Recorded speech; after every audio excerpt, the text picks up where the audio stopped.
the day I asked Earnest Qin for a divorce. It was the first snowfall of the year. Snowflakes fluttered down from the sky, melting as soon as they touched the ground. Just like the day I first saw him in high school. Ernest looked at me, a flicker of pain in his eyes. "Why?" he asked. But what was the point in asking why? 10 years had passed. From school uniforms to wedding dresses, I had always chased after him for the love in my heart. But we never truly stood side by side. The spot next to him seemed to have a lock on it. Even though we got married, no matter how hard I tried, I could never get close. He had given the key to that lock to someone else. The person he once loved deeply but with regret. This time, I was truly exhausted. Chapter 1. A month later, Ernest and I finalized our divorce. As I had expected, there was no arguing, no attempts to keep me. There were no disputes over the division of property. He even offered to give me the house he bought before our marriage. But I didn't take it. "I'll take what's mine, and what's not. I don't want," I told him. His hand paused midair, and after a moment, he only said one thing. "I just hope you have a better life from now on." I knew that maybe, deep down, he wanted to compensate me. We met in high school. I had a crush on him for 3 years, chased him for 3 years, and dated him for 3 years. But our marriage lasted a ridiculous year and a half. I once thought I could do it. I could heal his wounds, soothe his regrets, make him happy, and bring him joy. Loving someone is about hoping they can be happy, right?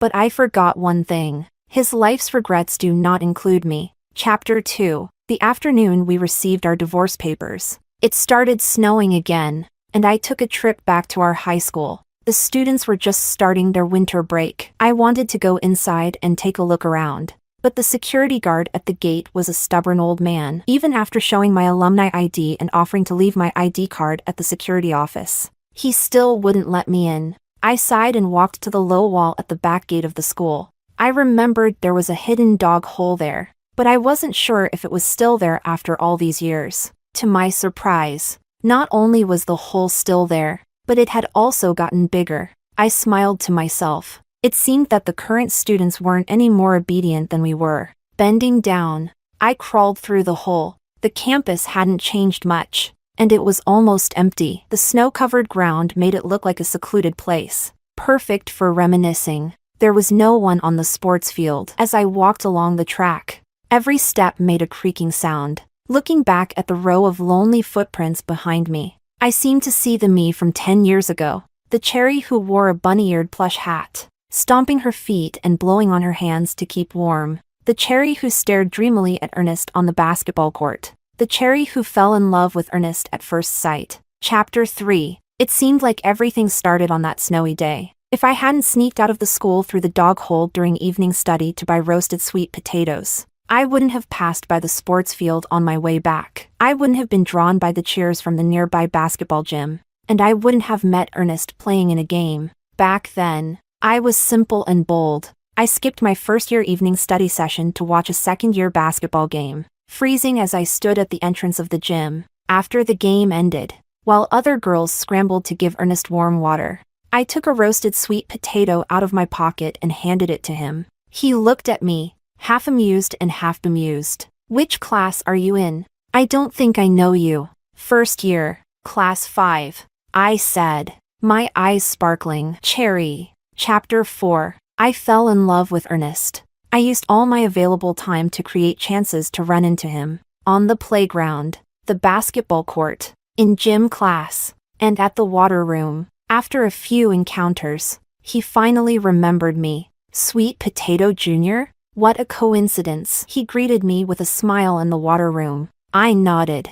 "It's Cherry, not Sweet Potato." It wasn't a coincidence. Not at all. I had come here countless times before finally meeting him once. But he remembered me, and that made me very happy. But just when I was ready to confess my feelings to him, I heard some news. Ernest and Mika Lin were together. This was big news across the entire school. Mika was a senior, not only the top of her grade but also beautiful, from a good family, and played the violin excellently. She was the perfect rich and pretty girl, a perfect couple, my classmates would say. That day, I quietly put away the love letter I had revised for a month, locked it in my drawer, and never went to the water room on the second floor again. But sometimes, when you desperately want to meet someone, you might never encounter them. When you desperately want to forget someone, you always seem to run into them, on the way to school, on the way home, at the school store, on the playground. I always saw him with Mika. They walked side by side. She smiled sweetly, and he looked proud. At the new terms award ceremony, as the top student from the previous exam, I sat on the podium with him and Mika, waiting for the school's commendation. Sweet Potato Jr., it's you? He still remembered me. I nodded. Hello, Senior. What does Sweet Potato Jr. mean? Mika leaned over and smiled. Do you have some secret with this junior that I don't know about? Of course not. He turned back and laughed.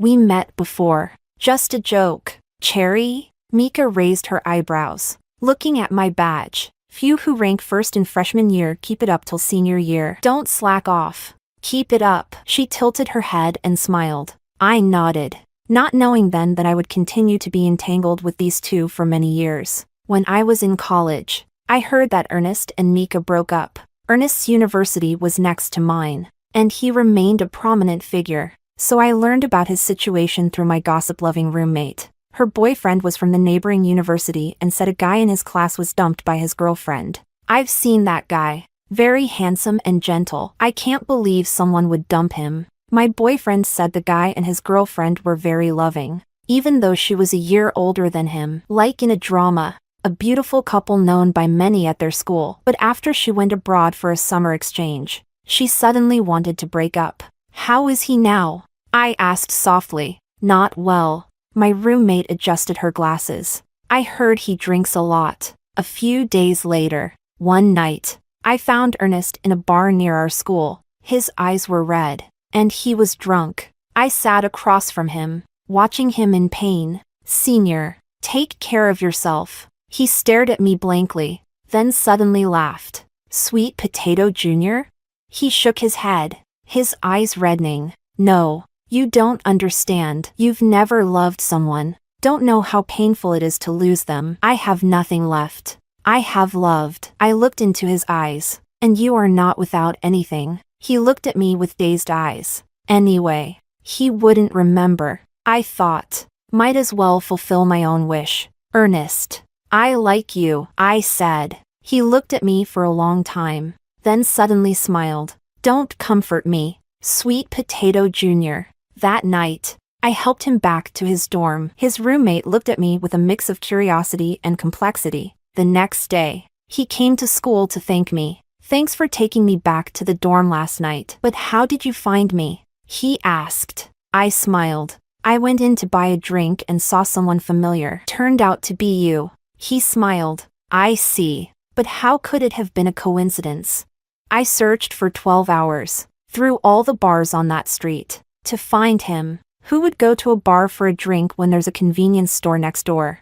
After that, Earnest and I started to contact each other more. We added each other on WeChat, and when my roommate went out with her boyfriend, Earnest would come along. I knew he hadn't gotten over his breakup with Mika, so I always tried to make him happy. I still liked him, so whether he liked me or not, I just wanted him to be a bit happier. That's all. Maybe it was the long time we spent together, or maybe my presence filled the void in his heart. In our senior year, I got a good job offer. On graduation night, he brought drinks to celebrate, and we both got drunk. The next morning, I woke up in his apartment bed. That day, he said, "Be my girlfriend, Cherry." I thought it would be the start of my happiness. The person I liked finally liked me back. For the next 3 years, I tried to be the perfect girlfriend. I never asked him, who is better, me or your ex-girlfriend? Because once during an argument,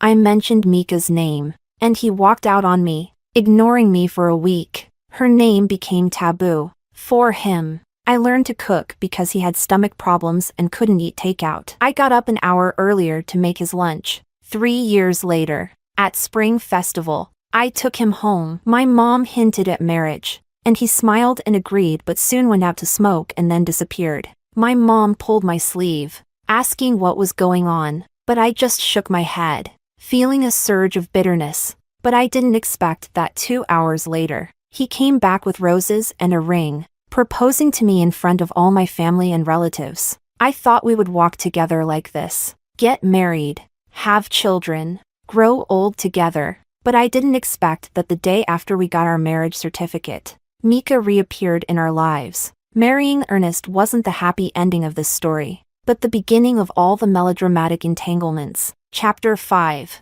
The day after we got our marriage certificate was the 50th anniversary of our high school. Ernest and I were both top students in our respective years and received invitations to attend. The celebration was lively. In the auditorium, Ernest and I chatted with old classmates and teachers. Half an hour before the ceremony was set to begin, a commotion erupted from a nearby crowd. Someone had fainted. Ernest and I rushed over to help, but when he saw the person who had fainted, his face turned pale. It was Mika. I never thought that after all these years, I would run into Ernest's ex-girlfriend like this. Together with him, Mika lay on the ground, her face pale, and the teachers and alumni were in chaos. Someone was calling for an ambulance, while another suggested performing CPR. She has low blood sugar. Amidst the noise, Ernest suddenly spoke. Under everyone's gaze, he stepped forward and picked up the unconscious Mika in his arms. She had this problem in school too. I'll take her to the school nurse first.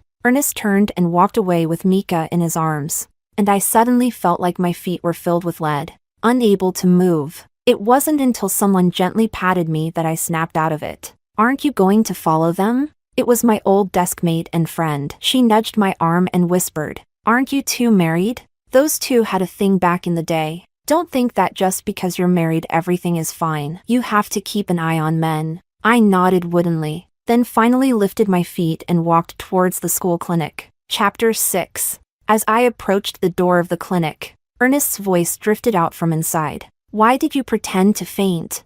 I stopped in my tracks. There was a moment of silence inside. Nothing. I'm leaving. Ernie. Mika's voice, tinged with tears, came with the sound of hurried footsteps and rustling clothes. I didn't mean to. When I saw you, I couldn't control myself. I really did feel faint at the time. I'm sorry. I'm really sorry. Don't do this, Ernest said. Let go. I know that no matter when, if I faint, you will always help me. Ernie. In your heart. Mika. We broke up a long time ago. The air was quiet for a long time. Yes. Everything is my own fault. But, she suddenly began to cry. I never meant to hurt you back then. Ernie. That year my dad's business failed, and he owed a lot of money. That summer, I didn't go abroad for an exchange. I went abroad to hide them, but the creditors couldn't find my dad. So they came to find me. I couldn't stay in the country either. Those people threatened to kidnap everyone around me for ransom. I was afraid of implicating you, so I lied that I had fallen for someone else. What did you say? Ernie, you had such a bright future ahead of you. I couldn't drag you down. I'm sorry I hurt you. All these years, my family and I have been hiding everywhere. I married foreigners twice for money. They abused me, mistreated me, but all I wanted was to pay off those debts. I didn't expect anything. I just wanted to pay off the debts and come back to see you from afar, to see you doing well. But when I saw you today, I realized how much I missed you. I couldn't control myself.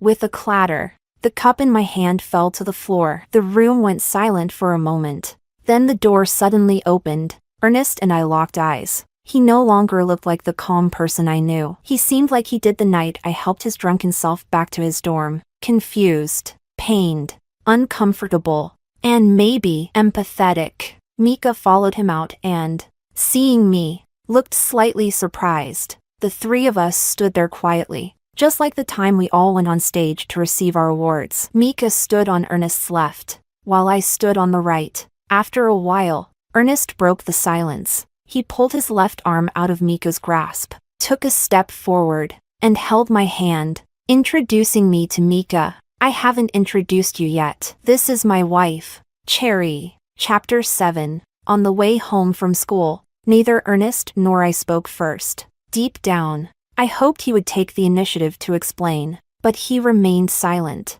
Until the next morning, he suddenly told me that he had informed his family about our marriage last night and wanted me to go home with him to meet his parents. I didn't know if this was meant to reassure me. We had been dating for 3 years, yet even though we lived in the same city, he had never taken me to meet his parents. Even when we got our marriage certificate, it was after returning from my home that he directly took me to the civil affairs office. So, I went home with him. There were many relatives at his house, and his mother accepted their congratulations with a perfunctory smile, but she was clearly not very happy. After dinner, she called me into a room. To be honest, we have never been very supportive of Ernie dating you. We've learned a bit about your family's situation through Ernie. 3 sisters, 2 with only middle school diplomas, a father who is a contractor, and a mother who doesn't work. We don't mean to look down on you. Your family isn't poor, but starting from Ernest's grandfather, we've all been university graduates. Sometimes, matching family backgrounds is quite important. At the very least, the values of the 2 families should align. Like his previous girlfriend, we didn't interfere. She cleared her throat and sighed. But now that you 2 are married, there's nothing more to say. Just take good care of your family from now on. On the way home that night, Ernest asked me, "Did my mom say anything to you?" I shook my head. He was silent for a moment, then patted my head. "Don't mind what she says. She's used to being a leader, and her words can be harsh. Don't take them to heart. It's our life to live. It's our life to live." Maybe because Ernest rarely said sweet words to me, I believed this one and remembered it for a long, long time. Chapter 8. Some time passed after that. One day, Ernest left for work in a hurry and forgot to take his lunch. I wasn't too busy that day, so I took a moment in the morning to deliver it to him. When I arrived at his law firm, I saw Mika. She no longer looked as pitiful as she did in the school clinic that day. She wore a bright yellow blazer, looking vibrant, professional, and beautiful. Seeing me, her eyes showed no surprise. Instead, she walked towards me proactively. "Bringing lunch?" She smiled. "You're a great cook. The wontons you made were delicious." She shrugged. "I lived abroad for so many years. I can't cook. I envy people like you with such talent." Seeing her smile, I suddenly realized that Mika, rational as ever, was still the top student from high school. Just like when she warned me on the podium, "Few who rank first in freshman year keep it up till senior year." She could defeat an opponent with just one sentence. But she wasn't satisfied with just that. "There's a famous saying, right?" She smiled. "The way to a man's heart is through his stomach." That night, I had a big fight with Ernest. I questioned why Mika was at his law firm and why he gave her the wontons I made for him. "Ernest, what exactly do you take me for?" I shouted at the top of my lungs. "What am I to him? He was the one who wanted me as his girlfriend, the one who proposed to me. He was the one who didn't hesitate to pick up his ex-girlfriend in front of me, brought her to work, and gave her the wontons I made at 5:30 in the morning. He was the one who said, 'It's our life to live.'" That night, I vented a lot, but he just smoked silently. After 3 cigarettes, he sat beside me. Back then, she broke up with me on purpose to protect me. She didn't have a good life abroad. Now that she's back, she can't find a job. I misunderstood her for many years. I just want to help her now. She messed up her stomach abroad. That day at the office, she had a stomach ache and was sweating. She said she wanted wontons. "Since you brought me wontons that day, I gave her some." He took my hand. "Cherry, I'm just very confused." He rubbed his forehead in pain. "I never thought she broke up with me for such reasons. I never thought she had such a hard time these years. All these years, she's been my constant regret. I admit I haven't let her go. But now, I just want to make it up to her as much as I can. Cherry, I'm sorry. Give me some time to sort things out, and I'll draw a clear line with her. I won't have anything more with her. It's all in the past." He pressed his forehead against mine, speaking softly. "It's our life to live, isn't it?" "Yes, it's our life to live. But why do you keep bringing a third person into it?" After that night, everything seemed to return to normal. Ernest even came home from work more punctually than usual. One night, 2 months later, I returned from a business trip to find that a bottle of juice I had left in the fridge was missing. The juice was from a niche brand, limited edition, hard to get, and I loved it. That bottle in the fridge was the one I managed to get last time. Intended to drink on our wedding anniversary. Ernest never drank my juice. He only drank coffee and water. Maybe it was a woman's intuition, but I was compelled to walk to the dining table and pick up Ernest's cup. There was a faint lipstick mark on the rim. At that moment, Ernest came back. I didn't turn around. You brought her home? His movements stopped. Not only did you bring her home, you let her drink my juice and use your cup? Ernest was silent for a while, then walked over. That day, we went out to discuss a project. On the way back, she suddenly had low blood sugar. Since we were passing by home, I brought her up to rest. There was only that bottle of juice in the fridge. She doesn't like drinking directly from plastic bottles, so she grabbed a cup while I was washing my hands. She didn't know it was my cup. She didn't know? I laughed bitterly. There were only 2 cups on the table and a stack of disposable paper cups. Is she such a precious princess that she can't use plastic bottles or paper cups? She has to use your cup? Doesn't she drink water abroad? Or does she only drink from other people's husbands' cups abroad? Cherry, he said in a deep voice. Don't speak so harshly. Her life abroad wasn't what you think. I'm harsh. He said I was harsh. We had another fight that night. I had never been one to wrong myself. Except with him. I looked up to him, admired him, and turned myself into a humble clown. I went to the law firm to find Mika. In the stairwell, she stood with her arms crossed, eyebrows raised, looking at me. I drank it. I did it on purpose. But didn't he let me? You're destroying someone else's marriage. She laughed coldly. Sweet Potato Jr., do you not know how your marriage came about? When we were dating, you were already coveting Ernest in secret. After we broke up, you took advantage of his sadness and clung to him for years until he finally agreed to marry you. Do you really feel happy with such a relationship? Guarding someone whose heart belongs to someone else. Do you feel sweetness? Why don't you think about it? You've been with him for 7 years. I was with him for only 2. Yet when he sees me, he's still as good to me as he was 7 years ago. And I feel the same. She took a step closer. I love him. Always have. I resisted the urge to slap her. Why can you justify being a third party? Don't you have any shame? She smiled lightly. Do you not know who the real third party is? She took a step forward and whispered in my ear. In terms of who came first, it was me, and in his heart, I never left. Don't you know that? Do you want to bet? I looked up, meeting her eyes. Suddenly, she reached out and slapped herself. Her right cheek quickly swelled, but she smiled. Guess. Who will he believe? You or me? Chapter 9. That night, Ernest came home an hour late. I told Mika to leave early and take a few days off from the firm. He said, looking at me calmly, next time, don't be so impulsive. I stared at him silently. It turned out that I never had a chance to defend myself. He had already decided I was guilty after listening to her. I told you I didn't hit her, that she hit herself. Do you believe me?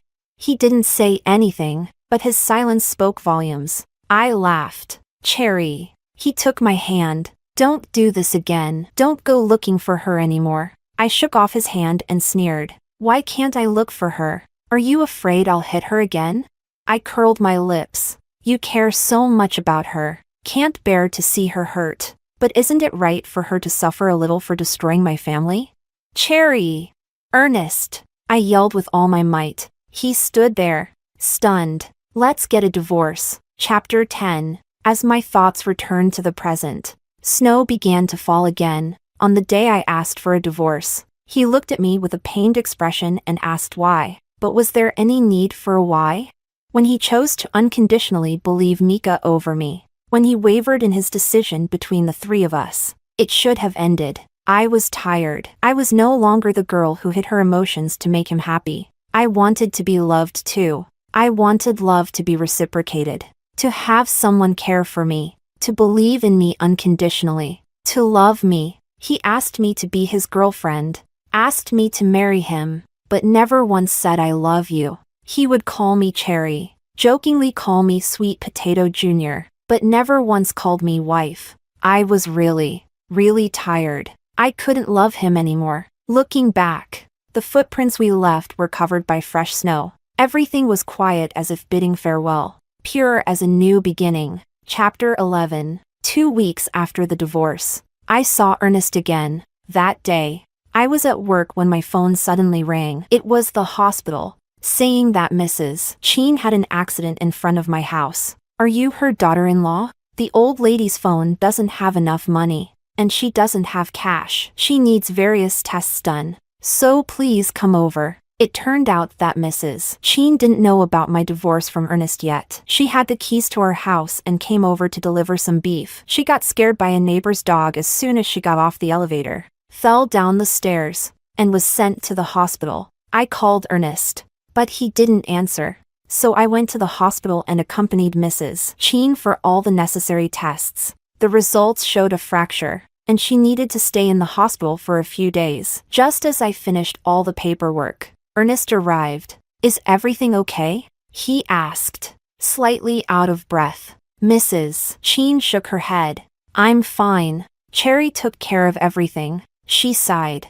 I'm really getting old. Getting scared by a dog and falling like this, since Cherry hasn't been coming over on weekends lately. I was worried you two were too busy. So the housekeeper made some braised beef, and I thought I'd bring some over. Then she suddenly turned to me. Why haven't you been coming to visit us lately?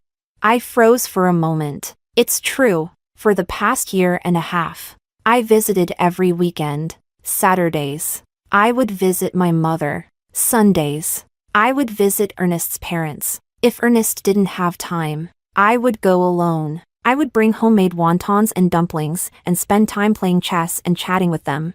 I joined the Go Club in college, and Mr. Qin loved playing chess with me. My job was in marketing planning, and Mrs. Qin was a former business executive. We would discuss various news topics together. I didn't want Earnest to be caught between me and his parents. So even though he said it wasn't necessary, I made an effort to improve my relationship with them. I knew that elderly people could be quite lonely, but the irony is that even those who initially didn't like me ended up liking me. While I could never warm the heart of my beloved husband, we've been a bit busy lately. Earnest interrupted me. I turned to look at him, and Mrs. Qin quickly said, well, you two focus on your work. We're retired and have more free time. Just come by when you can. But take care of yourselves too. She held my hand. Don't tire yourself out. Let Earnest take better care of you. You've gotten so thin, and you should consider having kids soon. It's not a rush, but the sooner the better for recovery. When the time comes, I'll find a good postpartum center for Cherry. I didn't know how to respond to this. Earnest said, got it, Mom. We'll consider it. As we left the hospital room together, I immediately saw Mika standing at the door. No wonder he didn't answer the phone. He was with Mika. Ernie, is Auntie okay? She asked. Earnest nodded.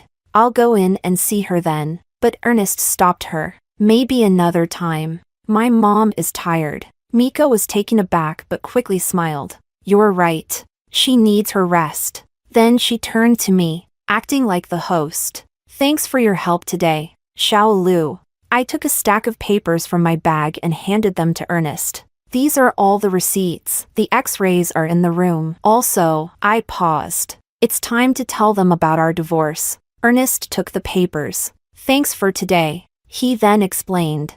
I was helping her find a new job, so we were together today. When I got the call, I rushed over with her. Mika's face turned sour. I turned to leave, but Earnest suddenly grabbed me. It's snowing outside, and it's hard to get a cab here. Let me drive you back to work. No need. Last time it snowed, you caught a cold and had a fever. I looked up at him, not understanding what he was trying to do. But at that moment, Mika suddenly let out a soft ah. Both Earnest and I turned to look. Mika was leaning weakly against the wall, sliding down to the floor. Earnest walked over. What's wrong? Mika weakly gasped. I suddenly feel so dizzy. Do you have any sugar with you? No, don't worry. I'll get a doctor. Mika weakly clung to Earnest's shoulder, her eyes meeting mine with the same look as that day. She seemed to be saying, "See, no matter what happens, he will always choose me." But I no longer cared.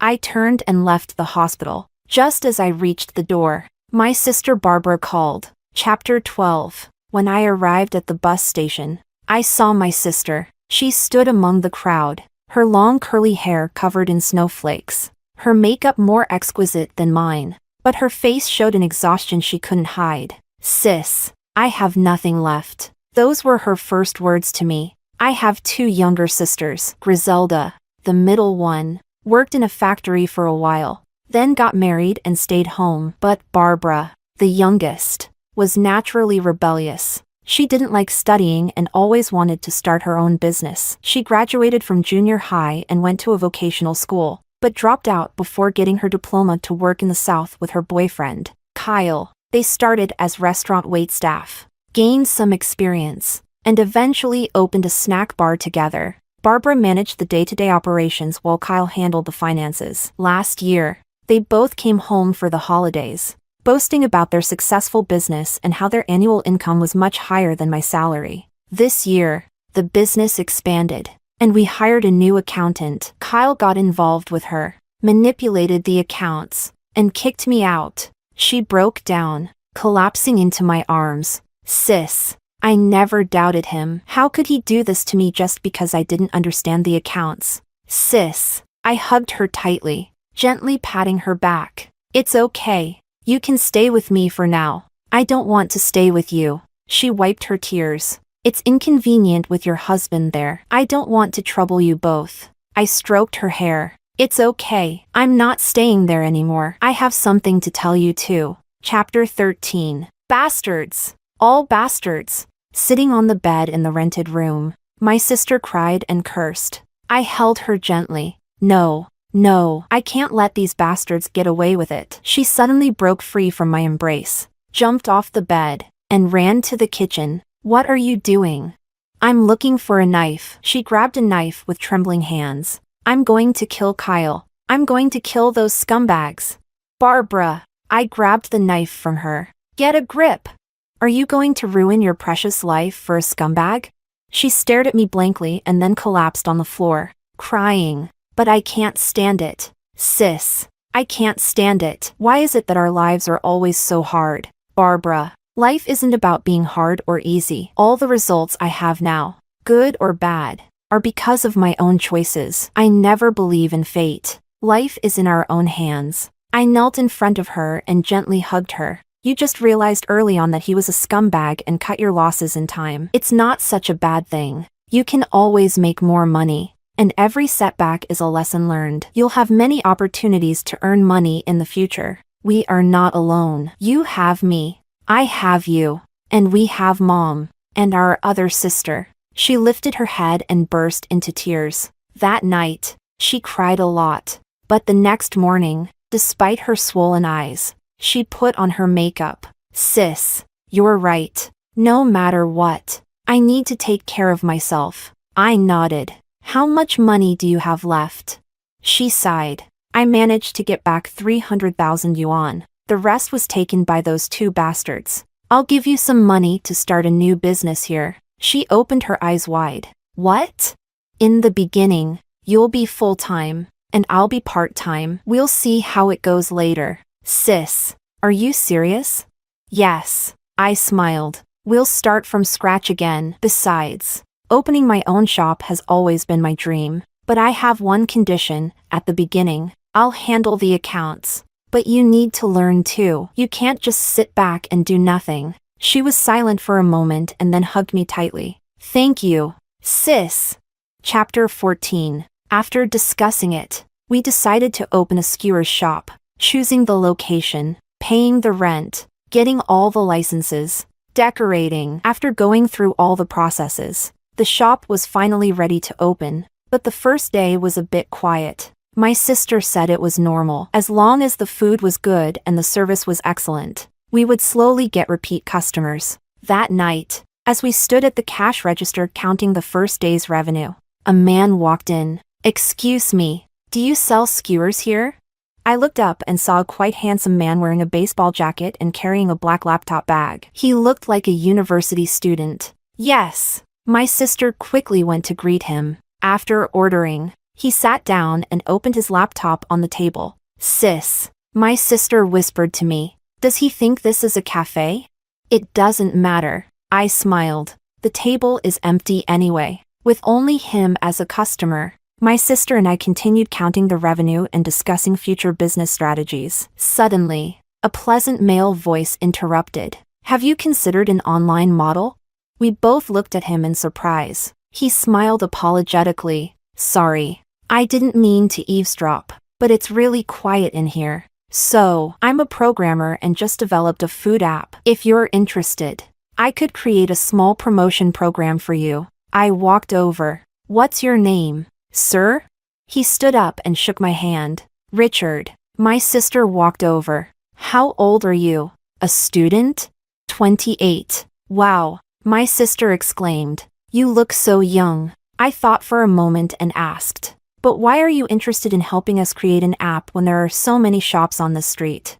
He thought for a moment. It's fate, I guess, because I walked in here, and because your skewers are delicious. Besides, I will charge a small fee. He showed us his resume, and we found out that he worked for a well-known local internet company. At the bottom of his resume were various awards that we couldn't understand. That night, the three of us, in a shop of less than 20 square meters, gathered around Richard's laptop and discussed for half the night. Much later, I found out that that night was the darkest day in Richard's 28-year-old life. Chapter 15. The next time I saw Ernest was the day after the opening. After work, I went to the skewer's shop and found Ernest sitting inside. He said he has something to tell you. My sister pulled me aside and whispered. I tried cursing at him to make him leave, but he wouldn't budge. I walked over and sat opposite him. How have you been? He asked. Not bad. Pretty busy. The air was silent for a while. Then he suddenly said, I won't be with Mika. I've made things clear with her. I was taken aback. That's no longer my concern, I said with a smile. He shook his head. Cherry, you've been avoiding my calls. Can you give me some time for us to talk alone? I shook my head. We're divorced. There's no need. These days, I've thought carefully about everything since Mika returned. It was my fault. My guilt for not setting boundaries with her. He said slowly. But now, the door chimed open. I'm starving. Richard walked in with his laptop on his back. When he saw me, he waved and smiled. Hi, Cherry. You're off work early today. He walked over and was surprised to see Ernest. Do you have company? I shook my head. No, just ran into an old acquaintance. Let's continue our discussion. Ernest's face darkened. I got up and moved to another table with Richard to continue our discussion about the app. Richard was actually quite humorous. After a while, I couldn't stand it and said, Can you stop making me laugh? I can't take it. You should be grateful. He chuckled. Others have to pay to hear my stand-up. You don't seem like a programmer at all. Why? Because I'm handsome, not bald, and don't wear checkered shirts. Are you discriminating against me, Cherry? I couldn't stop laughing. When I turned my head, I realized that Ernest had left without my noticing. Chapter 16. I thought Ernest wouldn't come back, but from that day on, he came to the shop every day to wait for me after work. Ernest, I've told you, there's nothing to discuss, and I'm really busy. I don't have time. It's okay, I'll wait, he said, until you have time. On my birthday, the shop received a package. It was a box of my favorite juice. 20 bottles in total. This juice is so hard to get, the kitchen lady exclaimed. My daughter loves it, but we can never buy it. I've never seen it sold by the case before. Did the sender buy it one by one? Later, he started bringing meals. If you eat skewers every night, your stomach won't take it. He texted me. I made these myself. The wontons are made using the method you taught me, though they're not as good as yours. There was a note in the bag. It read, Don't overwork yourself. It felt like everything had turned upside down. What's with him? My sister rested her chin on her hand. Is he having a split personality? Or did he break up with his unforgettable first love and now wants to remarry? I shook my head and gave the food to the kitchen helpers. It's okay, I said calmly. He's just not used to it. He'll give up after a while. Chapter 17. Unexpectedly, within a few days, something happened. It was 9 o'clock in the evening. There were no customers in the shop. Richard was working overtime, and only I, my sister, and a female chef were there. Suddenly, a man burst in. Barbara, you bitch. Give me back the 300,000. It was Kyle. What are you talking about? The 300,000 was rightfully mine. Kyle, have you no shame? That was my money. You stole it when you left, Kyle shouted, suddenly picking up a chair and smashing it on the floor. You and that woman are both no good. She took all my money and ran away with someone else. And you are the same. No, you're different. You still have the 300,000. Give it to me. I need to pay off my debts. Barbara, this is our debt. Saying this, he started to rush over. I stood in front of my sister and signaled the kitchen lady to call the police. Kyle, get out! But it was no use. The disparity in strength between men and women was too great. Kyle, unable to grab Barbara, simply swung the chair at me. Give me the money! Give me the money! There was no time to dodge. I protected Barbara tightly under me. Just then, with a loud crash, a tall figure shielded Barbara and me, taking the heavy blow. Richard! I screamed. Richard struggled to get up, holding his arm, and said to Kyle, I've already called the police. They'll be here soon. If you leave now, you still have a chance. The sound of sirens could be heard in the distance. Kyle stomped his foot and ran out the door. Barbara, I'll be back. The store was in chaos. Richard helped my sister and me up. He rolled up his sleeve, revealing a large, purple bruise. Shocking to see. I quickly took out the store's first aid kit to give him basic treatment. Don't worry about me, he said, holding my hand. Your arm is scratched. Let me treat you first. He gently took a cotton swab, dipped it in iodine, and applied it to my wound. As I turned my head, I saw Ernest's car just parking by the roadside through the window. He got out of the car, and our eyes met through the glass. Who hurt you? He rushed in. Seeing my wound, his eyes darkened. It's nothing. I shook my head. It's none of your business. We're closing soon. You should go. Cherry! Ernest. I closed my eyes. I'm very tired today. Please, just leave. When I opened my eyes again, Ernest had already gone. Richard suddenly spoke. Is he your ex-husband? I nodded. Yes. No wonder. He laughed. Every time we meet, it feels like his eyes are going to kill me. Chapter 18. For the next few days, my sister was very anxious. One day, she came to me, pale-faced. Sis, it's over. I think I made a mistake. I took her phone. The video was blurry, showing someone hitting another person. The one being hit was Kyle, and the one hitting him was Ernest? But how could he do such a thing? And how did he know? It was me. My sister bit her lip.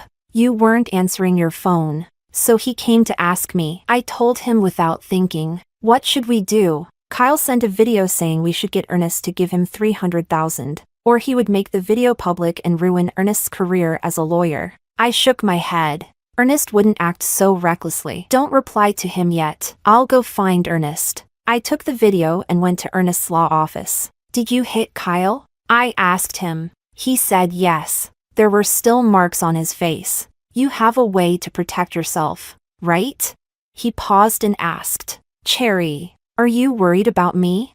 I just don't want to owe you anything. He laughed. If owing me a favor means you'll talk to me more, then I hope you owe me forever and never repay. This matter was initiated by him. Don't worry. I have a plan. He's legally ignorant, but I'm not. This video can be used in court, adding a charge of extortion. I looked at him for a while. Yes, he has always been an excellent lawyer, meticulous in his thoughts. This matter was probably his plan all along. He not only hit Kyle but also intended to send him to jail. Such a person would see through Mika's poor acting every time she pretended to faint, right?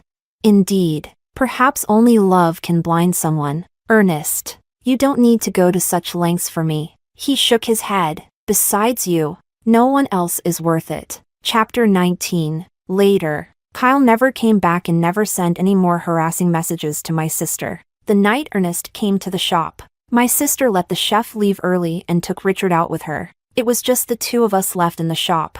How's business? He asked, sitting across from me. Not great. As you can see, after 8 in the evening, there's usually no one. I'll come pick you up from now on, he suddenly said. I stared at him in surprise. 10 o'clock is too late. Even though the security here is pretty good, it's safer if I pick you up. I looked at his phone on the table. It kept flashing. Aren't you going to answer? I asked. He shook his head and turned it off. But the next moment, the shop door opened, and Mika rushed in. I didn't know how long she had been standing outside. Ernest, why didn't you answer my calls? She asked, eyes red. Ernest replied calmly. We've already talked this through. Talked what through? Mika shouted. Can love be talked through? Our feelings for so many years, can that be talked through? All these years, she was just a substitute to fill the gap. You're just trying to deceive yourself now.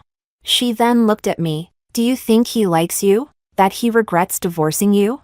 It's just that you've been such a simp all these years that he felt moved. Is this love? Cherry? Think about it. Is this love?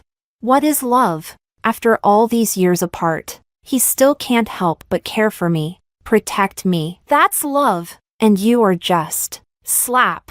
I hit Mika's face. I said it before. I didn't hit you last time, and I won't admit to it. If I hit you, it would be openly. You. She raised her hand to hit back. That's enough. Her wrist was suddenly grabbed by Ernest. Enough. In the end, Mika left crying. I suddenly felt so tired. You should leave too. I told Ernest. I want to be alone. Chapter 20. I didn't expect that Mika would immediately start her revenge on me. Perhaps losing something again after regaining it drives a person crazy. A few days later, 2 people suddenly revealed online that they had found black foreign objects in their takeout from our shop and had gotten acute gastroenteritis. Although we are just a small shop, this topic shot up to the top of the local trending list. Based on the time described in the posts, we checked the surveillance footage and identified the people who ordered takeout during that period. Besides a few regulars, there were Mika and another girl. I knew that girl. She was a senior from Mika's high school class. Sis, what does she mean by this? Should we ask Ernest for help? He's a lawyer, isn't he?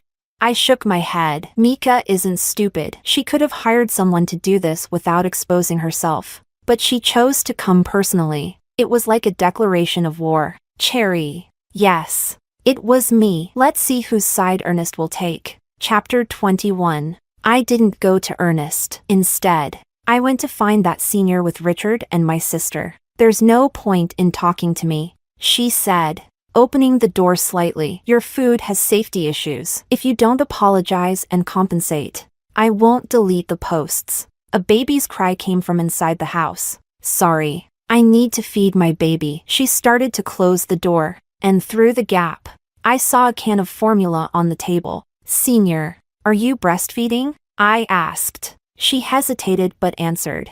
I do mixed feeding. Then you wouldn't eat the skewers from our shop. What? I'm very familiar with that brand of formula you have. My younger sister's child uses that brand. It's specifically for children who are prone to allergies. If you're doing mixed feeding, you would be very careful with your diet. You wouldn't eat overly salty, spicy, or heavily seasoned foods because any one of those seasonings could cause your baby to have an allergic reaction. Her face turned pale. You must be a good mother, I said softly. I understand that sometimes people have unspeakable difficulties, but I think you wouldn't want your child to know in the future that you once caused a shop to go bankrupt and destroyed the dreams of innocent people because of false accusations. Chapter 22. The senior admitted that Mika had asked her to do it. I'm sorry, but I need the money, she said softly. I'm raising my child alone and can't work. I really need the money. The 3 of us exchanged looks. Richard stepped forward. If you want to work from home, we have a position for an online promotion specialist at our shop. There's no fixed working hours. You just need to complete the daily tasks. You can work during your available time. When we returned to the shop together, Ernest was waiting at the door. Seeing me, he walked over. My sister and Richard glanced at me and then left. I've had the posts taken care of. This matter, I won't let Mika get away with this. I interrupted. He was taken aback. What?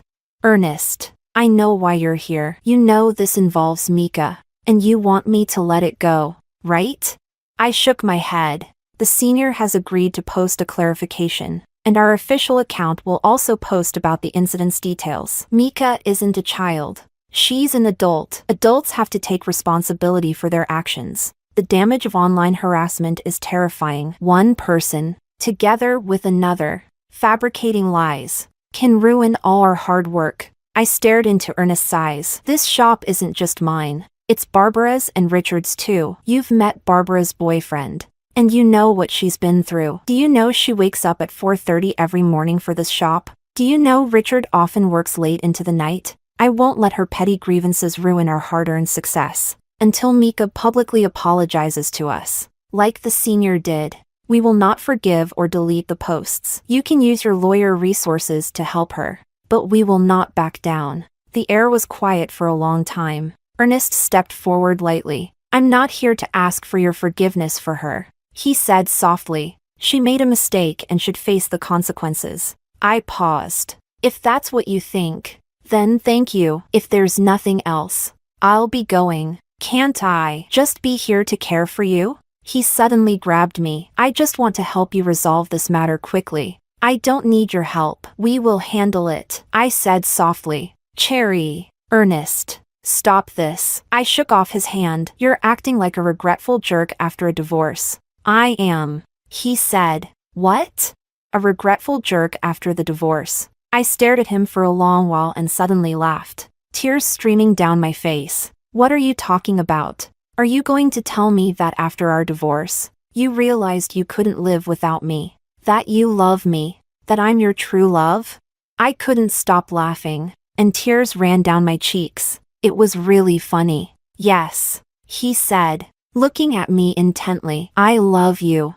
I regret letting you go so easily during the divorce. I thought it would spare you pain in our relationship, but after you left, I realized. Smack. I slapped him across the face. Ernest, you really are a jerk. I wiped my face. Don't appear in front of me again. Chapter 23. That night, Ernest stood outside my apartment building. My sister stood beside me, looking out the window, and said softly, Sis, to be fair, he did help a lot in getting those posts removed quickly, and with what happened with Kyle last time. At midnight, my phone suddenly rang. It was Griselda. Sis, hurry back. Mom suddenly fell ill. It's serious. What should I do? What should I do? Griselda was crying frantically on the phone. My sister and I hurriedly got dressed and rushed downstairs. But my home is more than 150 kilometers away. And at this hour, there were few cars around. We couldn't get a ride. I didn't expect Ernest to still be downstairs. What happened? He extinguished his cigarette and quickly came over. What's wrong? Mom's health had always been good, but for some reason, she suddenly collapsed. Griselda discovered her unconscious in the bathroom while getting up to feed the baby. I'll take you there. Don't worry. As we sat in the car, I couldn't stop shaking. A warm hand suddenly covered my icy hand. It'll be okay, Ernest said, keeping his eyes on the road. His hand was warm. Don't be afraid. When we arrived at the county hospital, Griselda was sitting in the hallway holding the baby. When she saw us, tears welled up in her eyes again. The doctor said it's an acute condition. They don't know the cause yet, but it's very dangerous. If she makes it through the night, don't be scared. I hugged her, though I was scared myself. You take Joe home first. We'll stay here. Luckily, Mom pulled through that night. She needed at least a week of hospitalization for further treatment. Mom didn't want a caregiver. She wasn't used to having strangers around. The three of us sisters took turns caring for her. Although I told Ernest to go back, he never left. Neither my second sister nor Mom knew about my divorce. One day, the woman in the next bed suddenly asked Mom enviously, That young man helping out, is he your son? Mom proudly said he was her son-in-law. She smiled and took my hand, telling the woman in the next bed, "I have 3 daughters. My eldest has always been the least worrisome. She was always top of her class and got a good job and a good husband." The woman in the next bed said, "Yes. He seems like a good young man, very handsome, and he takes good care of you. If I didn't know better, I'd think he was your son. Your daughter is very lucky." A week later, when Mom was discharged, she didn't want to leave home to live with me, so we took her back home. "You two should go back to work," she urged Ernest and me. "I'm fine now. Don't let me delay your work. Your sister is here to help." After Mom fell asleep, my second sister and I sat on the steps outside the house, chatting. "Sis, it's a good thing you two came back that night. I wouldn't have known what to do with Joe by myself. Will your husband come back?" I finally asked after so many days. She hesitated and shook her head. "Sis, he and I are just using each other. His family needed money, and Dad needed a son-in-law." She smiled bitterly. "I've always felt like I haven't contributed much to the family. You were good at studying, and our younger sister is independent and has her own ideas. But I've always felt lost. In school, I wanted to study hard but couldn't understand anything. I made mistakes at the factory." She laughed. "I know you always opposed my marriage to him and the idea of a live-in son-in-law. But sis, it was the only way I felt I could contribute to the family. But then, Dad had a son. My dad had always worked as a contractor away from home. 2 years ago, he got involved with a woman who cooked at the construction site. Ironically, she actually gave him a son in his later years. Having a son had always been his obsession. Before I married Ernest, he had already divorced my mom and quickly started a new family over there. Maybe that's why Mom especially liked Ernest back then, because his family was well educated. She thought I wouldn't be bullied by my in-laws over having a son or daughter. Unlike her. As for Griselda's husband, after moving into our house and having a child, my dad took him out to work with him. Except for regularly sending money back home, he hardly ever returned. "I know he has a woman out there," Griselda suddenly said. "You know, but you still don't want to divorce him?" I asked after a long silence. "No, there's a child, and that's just how life is." She smiled. "Not every man is as good as Ernest. Even if I found another, it would be the same. And I like staying home now. It's not tiring. And I'm not bullied by factory workers. I don't want to strive for more. I'll just live like this." The moonlight was beautiful. I looked up. "Maybe you could try living differently." "Too tiring. I don't want to." I took out my phone to transfer her some money, but she refused. "Sis, I don't need your money. He sends me living expenses every month, and Dad sends money to Mom every month as per their divorce agreement. We're not short of money. You and Ernest should be happy together. He's really a good man, the best I've ever seen." At that moment, Ernest walked in through the gate. Seeing him, Griselda suddenly stood up with a smile. "Look at me. I almost forgot something important." She ran into my old room and came back with an envelope. "Ernest, do you know what I found when I was cleaning my sister's room?" Ernest looked puzzled. "A love letter." She laughed. "My sister wrote you a love letter in her first year of high school."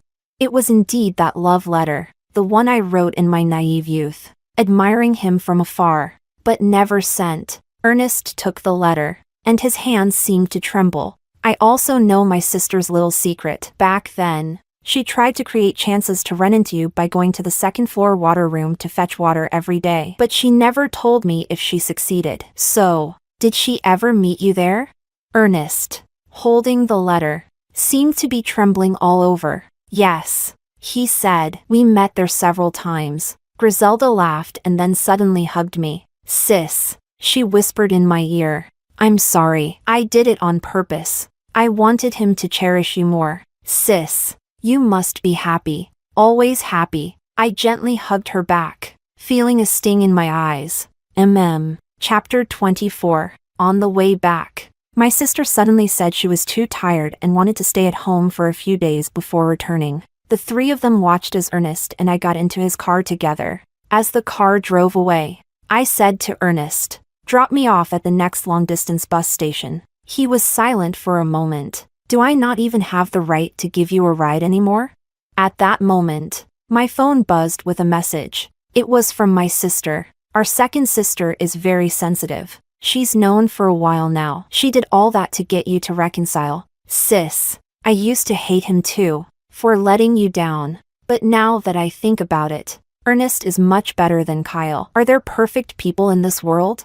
I don't know, but whatever you decide, I'll support you. By the way, Mika publicly apologized. A light drizzle started to fall outside. The air in the car was so still it felt like it was solid. Maybe because of the agitation. Maybe because of the memories. My head ached. My body hurt. Even my eyelids hurt. I didn't know how long we had been driving when Ernest suddenly pulled over to the side of the road. I turned to him groggily, and a hand suddenly touched my forehead. Ernest's brow furrowed in worry, his face full of concern. Cherry, you have a fever. Chapter 25. It turned out I did have a fever. Yes. My health has never been strong since the incident at the skewer shop and taking care of Mom.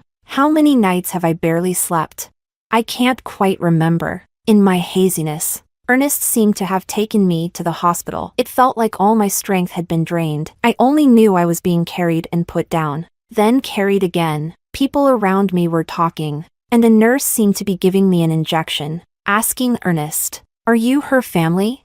Ernest replied, "Yes, I'm her husband." I tried to speak but found I couldn't make a sound. When I woke up again, I found myself back in the home I used to share with Ernest. I was lying in the bedroom bed, and Ernest was lying beside me. I wanted to call him, but I had no strength. 2 more days passed in a blur before my fever finally subsided a bit, and I woke up feeling more alert. Ernest was still lying beside me, hearing movement. He immediately lifted his head, his eyes bloodshot. "Does it hurt anywhere?" He touched my forehead and then reached for an ear thermometer. I shook my head. He helped me sit up to drink some water. And I said, "Take me home." He silently opened a box of medicine. "Ernest, you're not well yet. Barbara is still back home. You can't be alone." He handed me a pill. "I'll take care of you until you fully recover. Get some rest. The doctor said you need to rest well." With that, he turned to leave.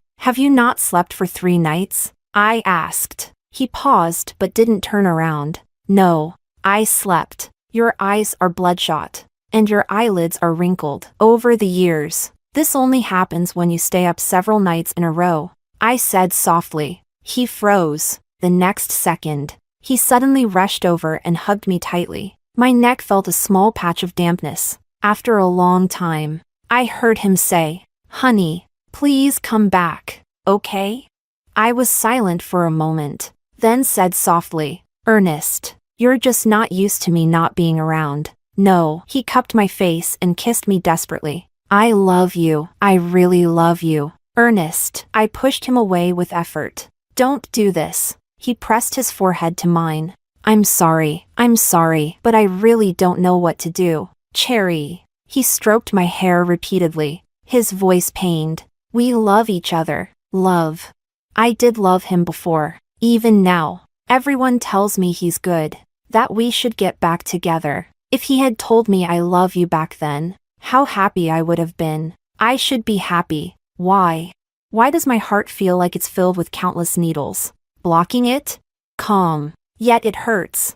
And it feels awful. Chapter 26. When I woke up early the next morning, I touched my forehead and found that my fever had completely gone. I checked my phone and saw a missed call from Richard. I called him back. "Boss, I'm on annual leave and have been at the shop these past few days." Richard's voice carried a hint of concern. "I wanted to discuss the new plan with you, but Barbara hasn't returned, and you haven't been around either. I had a fever the past few days." "What? Was it serious? Are you okay now?"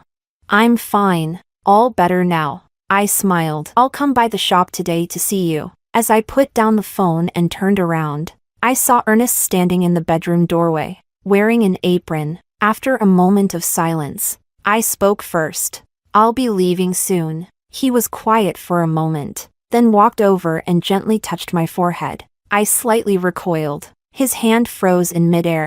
"It's still early. Get some more rest. I'll make breakfast." Chapter 27. When I got up, Ernest was in the kitchen. On the dining table was a bottle of my favorite, hard-to-find juice. Walking to the living room window, I quietly watched the people and scenery below, feeling a mix of emotions. There was a loud bang from the kitchen, startling me. I quickly ran to see what had happened and found Ernest, wearing gloves, looking at a tray of burnt food with a helpless expression. He turned around, hearing me, his eyes filled with frustration. I was trying to bake you some sweet potatoes, but I paused. It's okay, I was about to leave anyway. Cherry. He removed his gloves and hurriedly grabbed my hand. I remembered there's an old man selling baked sweet potatoes at the gate of the community these days. He pleaded, I'll go buy some for you. Please wait for me. Don't leave. He forced a smile and added, Isn't it strange? People still sell baked sweet potatoes these days. Just like when we were in school. Ernest, I'll be back in 5 minutes. His eyes reddened. Cherry. 5 minutes. After Ernest went downstairs, I stood by the window, watching below. I knew he wouldn't be back in 5 minutes, because Mika was standing down there. I watched her tug on his sleeve, begging desperately, watched her rush into his arms, and saw her faint in his embrace. At first, he resisted, but then he panicked and quickly carried her away, not even noticing his phone falling to the ground. I took out my phone and sent Ernest a message before turning to leave. Ernest, you see, I knew it. You will never be able to push her away,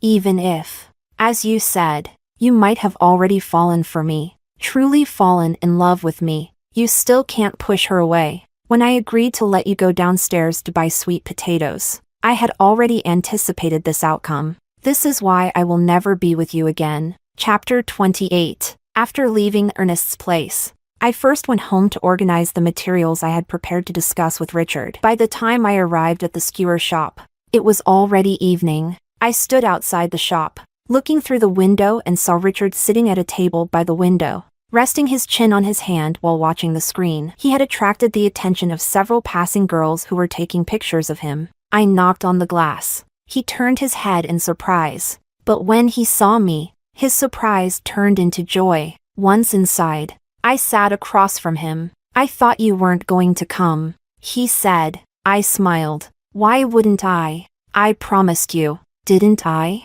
I took out the materials. What are you working on? He replied, writing code. Don't lie to me. I watched you for a long time from outside. You were clearly daydreaming while watching pandas eat bamboo. He suddenly laughed. I tilted my head, looking at him. What is it? Nothing. I just suddenly felt. Felt what? A bit happy. Chapter 29. I didn't know what made Richard so happy, but the upgrades Richard made to the mini program were very successful, and business at the skewer shop was booming. My sister took charge of the daily operations at the shop. Someone who used to fall asleep instantly when reading was now working hard to earn a finance-related certification for the sake of the shop. As my sister and I got busier, we discussed and convinced Griselda and Mom to move to the city with Joe. Griselda also started helping with the shop. She was meticulous, so she took on the task of liaising with our suppliers and managing the inventory. Sis, I want a divorce, she suddenly said to me one day after work. I asked her why, and she said that seeing how hard my sister and I worked made her want to pursue something more in life. Living like this for the rest of my life isn't impossible, but it seems meaningless. Later, I resigned from my corporate job and dedicated myself entirely to the shop. Richard also quit his job, and together we created a new marketing plan for the skewer shop and renovated the interior. My years of experience in marketing, combined with Richard's internet savvy and creativity, proved to be a winning combination.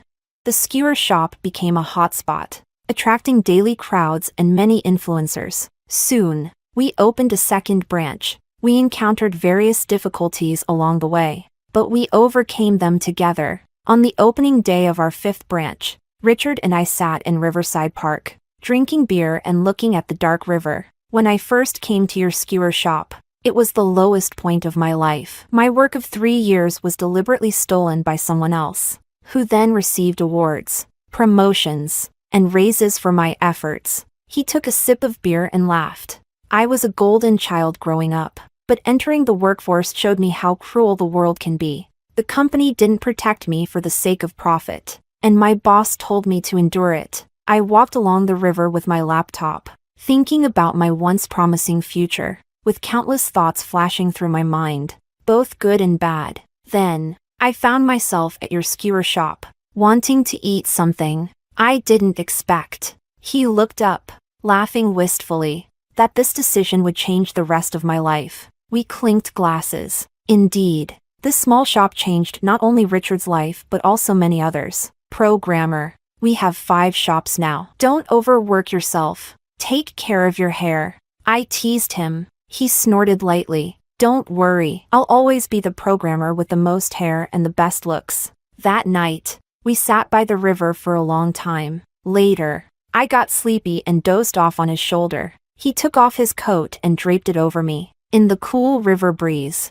I faintly felt a soft, warm kiss on my forehead. Though light, it filled my heart to the brim. Soon after, Griselda fell in love with one of our suppliers who had been working with us. He liked Griselda and Joe very much. It was clear that he was sincere. Sis, I'm really happy, Griselda said the night before getting their marriage license, leaning on my shoulder with teary eyes. I always thought I'd live a mediocre life, but now I not only have a career with you but also found love. She said, Sis, being in love is wonderful, she added, but I'll never be a housewife again. I'll keep working at the shop and even want to earn a certification. My sister continued to be her usual self, uninterested in the boys who admired her. I think money is more appealing than men, became her catchphrase. Qin's mother came to the main shop several times. She knew about our divorce and had scolded Earnest many times. Earnest's father also did something wrong when he was young. She told me the last time she visited. You young people can't tolerate any flaws. But at our age, we understand that not everything is black and white. Earnest didn't commit any fundamental mistakes. Did he? Cherry, you two are very compatible and love each other. Moving past this and continuing together would be great. That day, my mom was also at the shop. Having brought us pear syrup she insisted on making. Please help persuade them, Qin's mother asked my mom. I had always thought my mom wanted me to reconcile with Earnest, but she walked over and simply smiled politely. I respect my daughter's decision and won't interfere. Then she added sincerely, I think you shouldn't interfere either. Let them handle their own matters. Saying this, she gently squeezed my right palm. It tickled a bit but also felt warm. Cherry, your dad and I miss your wontons, Qin's mother said as she left. I replied, Auntie, I run a skewer shop now and haven't made wontons in a long time. If you want skewers, you're always welcome. She smiled and left without saying anything more. The last time I saw Earnest was at Griselda's wedding. Richard and I were sitting at the entrance, registering the wedding gifts. Earnest came alone as a guest on the groom's side. We made eye contact, and he nodded, congratulating me. I took the red envelope and thanked him. That was all. It's a small world, Richard said softly after Earnest walked in.